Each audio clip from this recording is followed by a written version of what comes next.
Morning, everybody. Friday the 5th.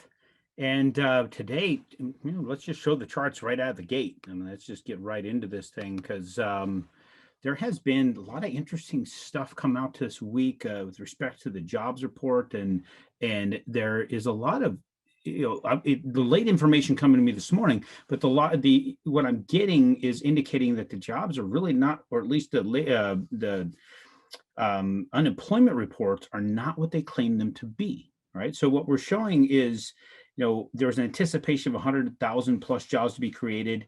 In reality, there's only about 49,000 jobs. So that's and then when you go look at the revision from last month, there's a revision from what was provided last month, right? They issued the data, and then, oh, wait a minute, we're a little bit wrong with that data.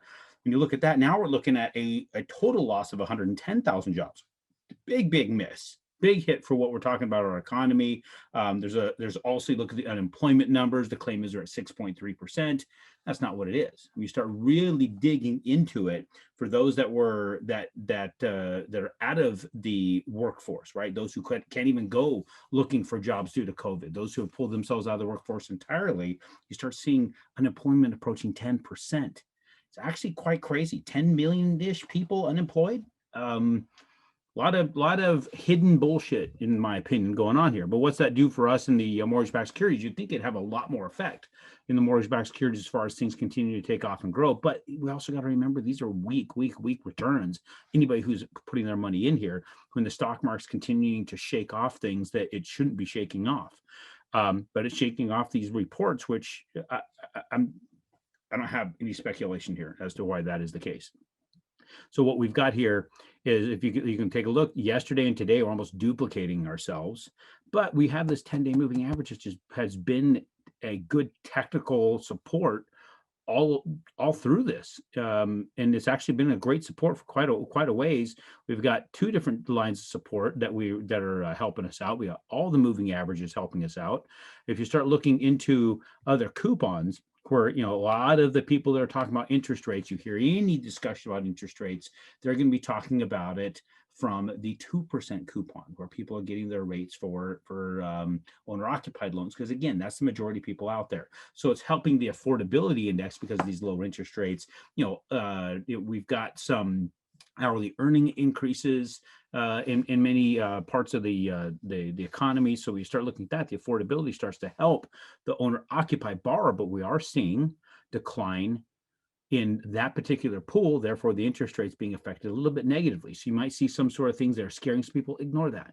We're not tracking that. We're not following that. Real estate investors, we're following something a little bit higher. There's a little bit more money going in there. Why is that? Because there's a little bit better return.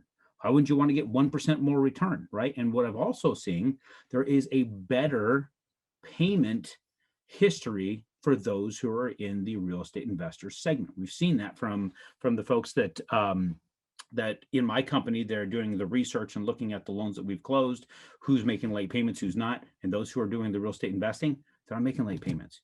People that are buying first-time homes, they're still making late payments. People that are buying houses to live in, making late payments, things like that happen. Here, look at this. We also saw some positive movement here, all just in a matter of seconds.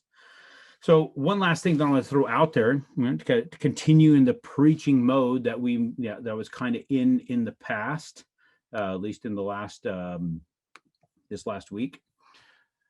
I stumbled across this quote from my dad. My dad threw this to me this week. We were having a conversation early one morning, and he says to me, and I can't remember the context of the discussion that led to that, but he said, "He who takes offense when no offense is intended is a fool." That's a dang good quote. In fact, if we watch the news and we watch all the pontificators, as they like to call them, or reference them as, the people who are right now at our nation's capital, it's amazing how offended people are for virtually nothing, right? In fact, it seems like they're dreaming up something to be offended about. Well, I went and looked up the quote. I dug it, and it turns out there's a second part to that quote. I say, "Hey, Pop, you know the rest of that quote?" He goes, "No, I thought that was just it." I said, "No, it actually says, and he who takes offense when offense is intended is a greater fool." So I had to pause and think about that. It's like, why would one be a greater fool when they take offense when it was intended? Somebody intended to offend you and you took offense. Why is that? Well, in my opinion, is like you're allowing yourself to be controlled by somebody else. You taking offense when somebody is attacking you is allowing that person now to accomplish their design, which is to influence you. And if they can influence you to react, to respond, to think, to act, you don't have control over you. The whole premise of our existence here on this sphere and in this country is to have the freedom to choose. Now, your freedom should stop at the freedom of somebody else's, influencing somebody else's freedom. And so if somebody is able to influence that and take control of that freedom and kind of put you in mental bondage when they intended to, even when they didn't intend to, you've lost that freedom. You now cannot let that out of your mind. The other thing of it is, there's a quote, and I think it's attributed to Denzel Washington. I could be wrong there, and it's something to the effect. I'm going to paraphrase here. That when in an argument situation, rather than raising your voice, just improve your argument, improve the facts that you're discussing. Don't get frustrated, don't get angry, don't raise your voice, don't try and put pressure. That goes nowhere, but just it gets the temperature up, and next thing you know, you got nonsensical information being thrown back and forth because you're losing your cool. Keep your cool, keep your mind focused. Don't let people take control over you. Control yourself. Don't have them with me. They should be sitting right here, but they're not. The master key system. Allow yourself to just deep dive into that. Take control of your mind. Don't let people control it, and then think through your reactions to things. Don't get all pissed off about crap that has no reason to get pissed off. I heard another cool statement earlier this week or a couple of weeks ago that I'm going to try and live by. I don't know if I can. Well, no, damn it, I can. I just have to do it. So that right there was an excuse. I shouldn't have any excuses. If it's not going to matter in 5 years, you shouldn't be angry past 5 minutes. Something to that effect. So now I think about that. I can get angry for days. I can carry a grudge for weeks. And there's something in me, man, when I get angry and I get mad, and I'll fume, and I'll just be burning ass pissed over it.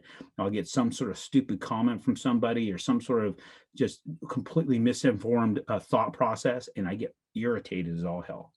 And you quit that, because 5 years from now, it's not going to matter. 5 days from now, it's not going to matter. So why am I going to spend more than 5 minutes on it?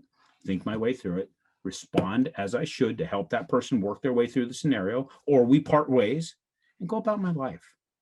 So appreciate you guys watching. Appreciate you listening. Go to the website, aaron.chapman.com. Scroll down, click on the donate button. $5, $2, $100, $50. You'd be amazed what that's going to do. I've been talking with those guys over there, the Operation Underground Railroad. Been talking with the CEO. Been talking with some of the other executives. Man, those guys got some really, really, really heavy duty shit that they have to do, and they need your help. They're fighting a $1.8 billion industry, and they're fighting it. I think they're fighting an $18 billion industry. And they're fighting it with pennies. They need more pennies. Thank you.